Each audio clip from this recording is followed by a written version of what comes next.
आज जिस घटना के बारे में हम लोग बात करने वाले हैं, उस पूरी ही कहानी को सुन लेने के बाद एक बार तो आपके दिमाग में भी ये सवाल ज़रूर उठेगा कि आखिरकार वो लड़की सच में ही कातिल थी या फिर वहाँ पर घटी उन सभी घटनाओं के कारण वो लड़की ऐसा कदम उठा चुकी थी और उसमें उसका कोई भी दोष नहीं था। लेकिन कौन वो लड़की थी, ऐसा उसने क्या कांड रच दिया था, इन सभी चीज़ों के बारे में डिटेल से जानेंगे। लेकिन कहानी शुरू करें उससे पहले मैं हूं नवीन और आप लोग देख रहे हैं ब्लडी फाइल्स का एक और नया एपिसोड। अगर अभी तक आप लोगों ने वीडियो को लाइक नहीं किया तो वीडियो को लाइक कर ब्लडी फाइल्स को सब्सक्राइब जरूर कर लें, क्योंकि इसी तरीके के काफी सारे ट्विस्टेड केस और भी आने बाकी हैं। तो ये सारी ही घटना शुरू होती है यूएसए के कोलोराडो से, जब 1995 का टाइम था और यनमी होए और उसका पति रॉबर्ट अपने घर पर काफी अच्छे से रह रहे थे। इस टाइम यनमी होए प्रेग्नेंट हो चुकी थी।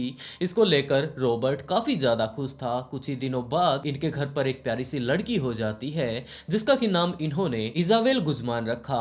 वो छोटी सी बच्ची भी बचपन से ही अपने माता पिता के साथ जब ज्यादा से ज्यादा टाइम बिताती है तो दोनों से ही वो काफी ज्यादा प्यार करने लगी थी। लेकिन जैसे जैसे टाइम बीत रहा था तो येनमी होए और रॉबर्ट के बीच लगातार लड़ाइयां बढ़ती जा रही थी। एक टाइम ऐसा भी आया जब इन दोनों ने इस बात का फैसला कर लिया कि ये दोनों अलग हो जाएंगे। लेकिन इसके लिए इजाबेल बिल्कुल भी तैयार नहीं थी, क्योंकि वो अपनी माँ से, अपने पिता से, दोनों से ही काफी ज्यादा प्यार किया करती थी। लेकिन इस टाइम इजाबेल काफी ज्यादा छोटी थी तो वो अपने पिता रॉबर्ट के साथ तो नहीं रह सकती थी, जिसके चलते कोर्ट ने उसे उसकी माँ के साथ भेज दिया। लेकिन लगातार वो अपनी माँ से ये बात कहा करती थी कि वो वापस उसके पिता के पास चले।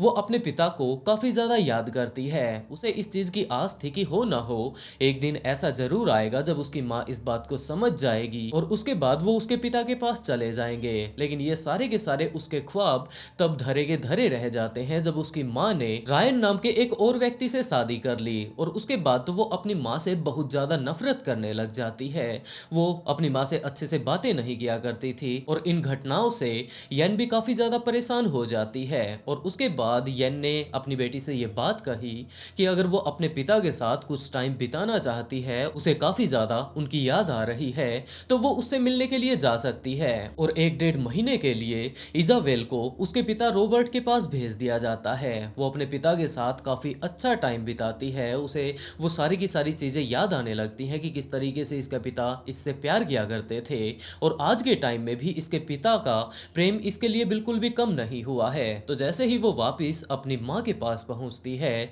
तो दोबारा से वो यही बात कहने लगती है कि उसे अपने पिता के साथ ही रहना है। वो अपनी माँ के साथ भी रहना चाहती है, इन दोनों के बिना वो नहीं रह सकती। लेकिन दूसरी तरफ उसकी माँ यैन ने ये बात अपनी बेटी को समझानी शुरू की कि अब उसके पिता उससे अलग हो चुके हैं, वो साथ नहीं रह सकते और इस टाइम उसके एक नए पिता यहाँ पर आ चुके हैं। लेकिन इजाबेल इस बात को लेकर अपनी माँ से हमेशा ही गुस्सा रहा करती थी। वो छोटी सी भी ऐसी बात नहीं छोड़ा करती थी जिससे कि उसकी माँ को दुख हो और उसे इस बात का एहसास हो कि किस तरीके से उसने अपनी बेटी को उसके पिता से अलग कर दिया और आज के टाइम में उसकी बेटी अपने पिता के लिए तड़प रही है। वो अपनी माँ की बिल्कुल भी बातें नहीं माना करती थी। ज्यादातर टाइम वो अपने घर से बाहर बिताया करती थी और एक खास किस्म के धर्म को उस टाइम उसकी माँ ने अपना रखा था, उसकी बेटी ने भी अपना रखा था। लेकिन अपनी माँ को परेशान करने के लिए वो उस धर्म को छोड़कर किसी और धर्म को ज्वाइन कर लेती है। इस बात से उसकी माँ उसे इनकार करती है, लेकिन इजाबेल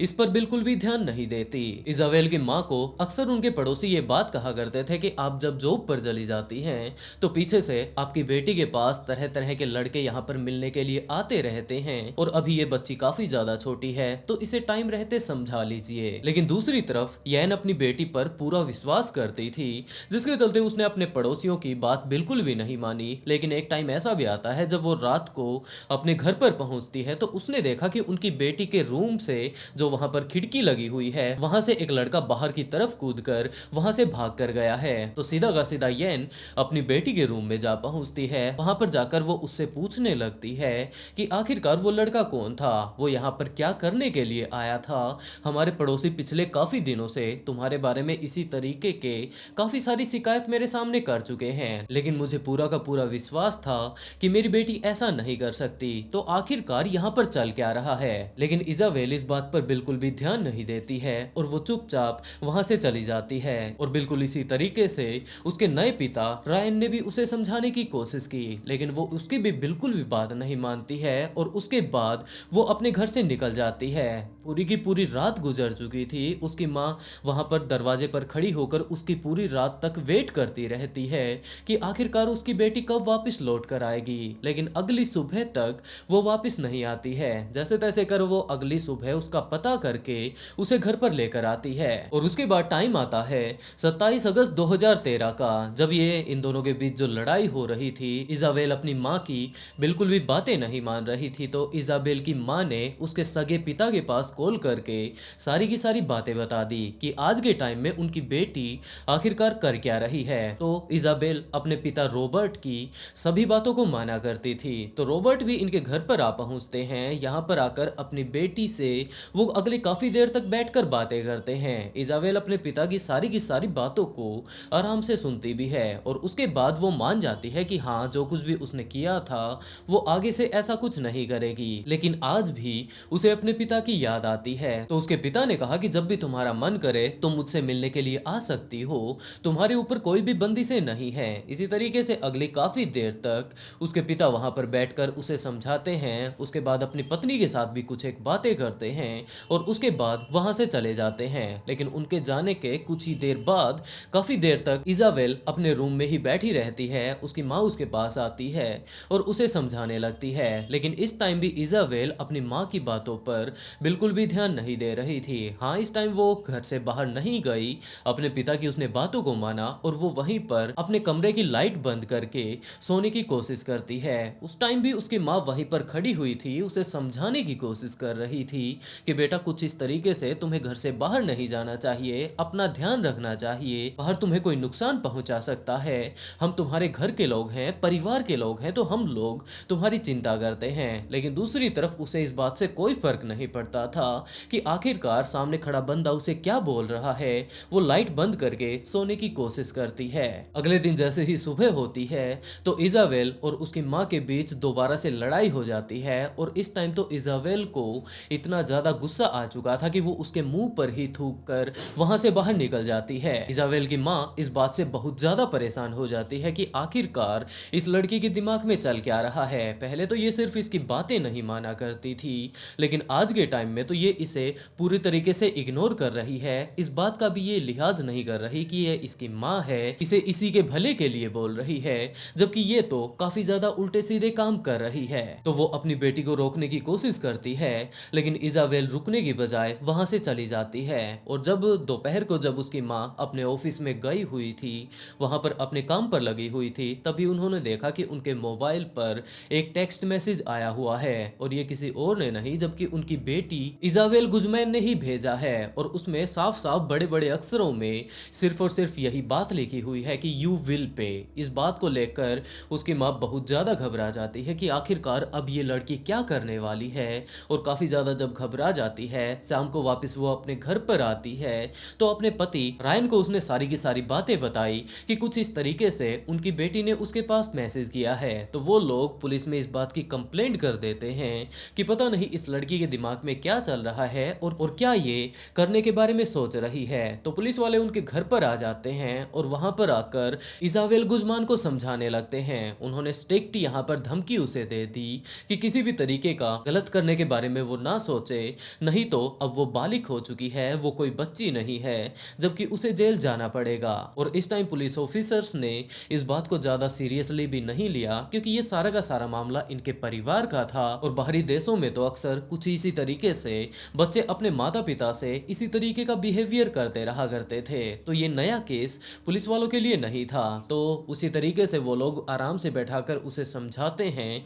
और उसे एक फैमिली मैटर समझकर वहां से चले जाते हैं। और उसके बाद टाइम आया 28 अगस्त का, जब इजाबेल की माँ सुबह सुबह उठती है, अपनी बेटी को ढूंढने लगती है तो वो पूरे ही घर में नहीं थी, लेकिन उसे जॉब पर जाना था। तो वो अपने पति को बताकर कि आज भी उनकी बेटी अपने घर से गायब हो चुकी है, वो अपनी जॉब पर चली जाती है। लेकिन जैसे ही शाम को वो वापस आती है तो उसने अपने पति से पूछा कि क्या उनकी बेटी वापस आ चुकी है, और उसने बताया कि हाँ वो आ चुकी है, अपने रूम में ही ऊपर वो इस टाइम सो रही होगी। तो उनका जो बाथरूम था वो भी घर के फर्स्ट फ्लोर पर ही था। तो उसकी माँ फ्रेश होने के लिए अपने फर्स्ट फ्लोर पर जो बाथरूम था उसमें चली जाती है। नीचे इस टाइम उसका पति बैठकर अपना टेलीविजन देख देख रहा था कि उसी टाइम उसे काफी सारी अपने घर से आवाजें आने लगती हैं। वो साफ साफ सुन पा रहा था कि कोई चिल्लाने की कोशिश कर रहा है, जरूर कोई ना कोई किसी के ऊपर हमला कर रहा है। और जब अपने घर के ऊपर की तरफ उसने देखने की कोशिश की तो उसे वो सारी की सारी आवाजें एक बाथरूम की तरफ से आ रही थी, जिस बाथरूम में कि अभी अभी कुछ ही देर पहले उसकी पत्नी फ्रेश होने के लिए गई थी। तो वो भागकर वहां पर जाता है, दरवाजा खटखटाने की कोशिश करता है और जब वो लोग चिल्ला रहे थे अंदर से तो वो साफ साफ सुन सकता था कि अंदर तो उसकी पत्नी काफी ज्यादा भयंकर तरीके से रो रही है। वो चिल्ला रही है अपने आप को बचाने के लिए। और दूसरी तरफ अगर उसकी बेटी के कमरे को देखा जाए तो वो भी खुला हुआ था, उसके अंदर उसकी बेटी नहीं थी और वो समझ चुका था कि जरूर उसकी बेटी अंदर उसकी माँ के साथ हाथापाई कर रही है। वो जोर जोर से दरवाजा खटखटाने लगता है, इजाबेल से ये रिक्वेस्ट करता है कि वो उसकी माँ को कुछ भी ना करे और वो दोनों जल्द से जल्द बाहर आ जाएं। लेकिन अंदर से जब लगातार अभी भी चिल्लाने की आवाजें आ रही थी तो वो भागकर नीचे की तरफ आता है, यहाँ पर आकर फोन उठाकर इमरजेंसी कॉल कर देता है और वापस दोबारा से ऊपर जाकर दरवाजा खटखटाने लगता है। लेकिन इस टाइम तक उसके पत्नी के चिल्लाने की आवाजें बंद हो चुकी थी और उसी टाइम वो बाथरूम का दरवाजा खुलता है और सामने से इजाबेल गुज़मैन एक हाथ में चाकू लेकर, जो कि इस टाइम खून में सना हुआ था, बाहर की तरफ आने लगती है। बाथरूम इस टाइम चारों तरफ से खून से लाल हो चुका था और इन सारी ही चीजों को रायन साफ साफ देख सकता था कि इसने इसकी पत्नी को तो मार डाला है और शायद अब इसका नंबर आ चुका है। तो वो चुपचाप वहीं पर खड़ा रहता है कि आखिरकार अब ये लड़की क्या करने वाली है। लेकिन इजाबेल गुज़मैन ने उसकी तरफ देखा भी नहीं और वो चुपचाप वहां से सीढ़ियों से नीचे आ जाती है। रायन जैसे ही बाथरूम के अंदर जाता है तो उसने देखा कि यहाँ पर इसकी पत्नी नीचे जमीन पर पड़ी हुई है, वो खून से लहूलुहान हो चुकी है। वो उसे बचाने के लिए सीपीआर भी देने की कोशिश करता है, लेकिन जब भी वो सीपीआर देने की कोशिश करता तो उसके सिर से, उसके गले से लगातार खून बाहर निकल रहा था। Expression on her face. I'm not sure what happened with the knife she was carrying. It looked like she was still holding on to it. And I looked down and I saw my wife on the floor. Blood everywhere, all over the bathroom. I was talking to the dispatcher, and the dispatcher told me, make sure you get her breathing again, get her airways open. I don't know CPR. But at that time, I looked at my wife's eyes, and I knew that she must not have made it. I just couldn't believe that it had happened like that. Isabella was in a rage like I've never seen before. What do you mean? Well, I could just hear her just pummeling my wife. I thought she was just hitting her with her fists. Okay, so that thumping sound you were Thumping hearing. sound I thought was, you mean maybe hitting against the wall, and Okay. Isabella just pounding her with her fists. Okay. So that's what I originally thought it was, and that's when I called 911. तब तक paramedics की team भी वहां पर पहुंच चुकी थी। वो उसे रिकवर करने की कोशिश करती हैं, लेकिन इस टाइम तक उसका काफी सारा ब्लड लॉस हो चुका था और जैसे तैसे कर जब उसे हॉस्पिटल पहुंचाया जाता है तो बीच में ही उसकी माँ अपनी जान गंवा देती है। ये सारी ही बातें रायन पुलिस वालों को बताता है कि जनाब यहाँ पर असल में घटा क्या था।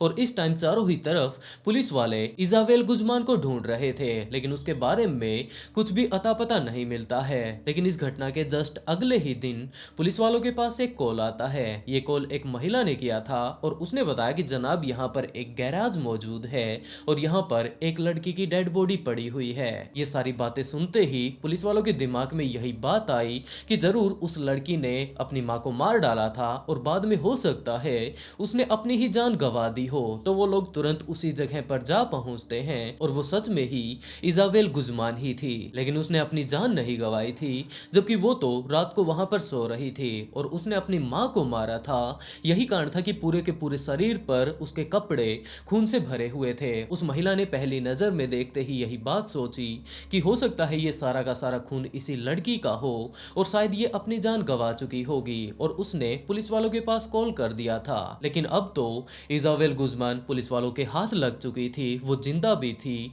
और पुलिस वाले उससे पूछताछ करने लगते हैं और पूछताछ में वो पुलिस वालों को काफी सारी अजीबोगरीब बातें बताने लगती है। उसने ये बात बताई कि वो अपनी माँ को नहीं मार रही थी, जबकि वो तो सिसिलिया नाम की एक और महिला को मार रही थी, जो कि यहाँ पर दुनिया खत्म करने के लिए आई हुई थी और वो अपनी दुनिया को बचाने के लिए उस महिला को मार रही थी। वहाँ पर मौजूद काफी सारे साइकेट्रिस्ट इस टाइम आए हुए थे। उन्होंने इसके पूरे के पूरे दिमाग को चेक किया, उसके सारी की सारी हरकतों को चेक किया, क्योंकि जब इसे कोर्ट रूम में ले जाया जा रहा था तो वहां पर भी ये काफी सारे अजीबो गरीब इशारे कर रही थी, जिनका कि असल में अगर देखा जाए तो कोई मतलब था ही नहीं। और इन इशारों का अगर कोई मतलब भी था तो वो इस तरीके के इशारे किसकी तरफ कर रही थी। और बाद में इस केस पर काम कर रहे डॉक्टर्स का ये कहना था कि ये लड़की स्किजोफ्रेनिया की शिकार है और यही कारण है कि उस टाइम ये अपनी माँ को नहीं, जबकि उस टाइम ये किसी और महिला को मार रही थी। और उनकी इन सारी ही बातों को जान लेने के बाद कोर्ट ने भी इस बात के ऊपर विश्वास किया कि जरूर इस लड़की में कुछ ना कुछ तो दिक्कत है, जिसके चलते उसे कोलोराडो मेंटल हेल्थ इंस्टीट्यूट में भेज दिया जाता है कि जब तक ये लड़की ठीक नहीं हो जाती